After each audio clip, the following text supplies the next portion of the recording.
Hello guys, ये हमारे भाई साहब हैं, बहुत अच्छे हैं, देखने में बहुत अच्छे हीरो जैसे लग रहे हैं भाई। ठीक है, अब पता नहीं ये कीचड़ में वहाँ पे पड़े हुए हैं, पता नहीं ऐसे क्या है, किसने मार के चला गया। मैं यही पूछ रहा हूँ, मदद करने की कोशिश कर रहा हूँ भाई। ये बता नहीं रहे हैं, बताओ भाई कि कौन मारा, क्या मारा।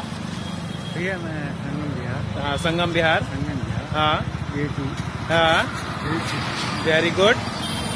House number 22। हाँ, ई में रहता हूँ। अच्छा, ठीक है, इसके अलावा हाँ ये बहुत भाई साहब बढ़िया सहायक है हमारे। हाँ हाँ ठीक है, इन्होंने बहुत सहायता करी। हाँ इन्होंने मेरी कानपुर से लेके सहायता अभी तक करी। हाँ ठीक है, दूसरी बात ये है कि ये जो रोड है ना, हाँ, रोड ये परिपक्व नहीं है, मतलब सही नहीं लगी। मैच्योर नहीं। अच्छा, मैच्योर ये बोल रहे हैं भाई साहब, ये रोड इन्हें अच्छी नहीं लगी है।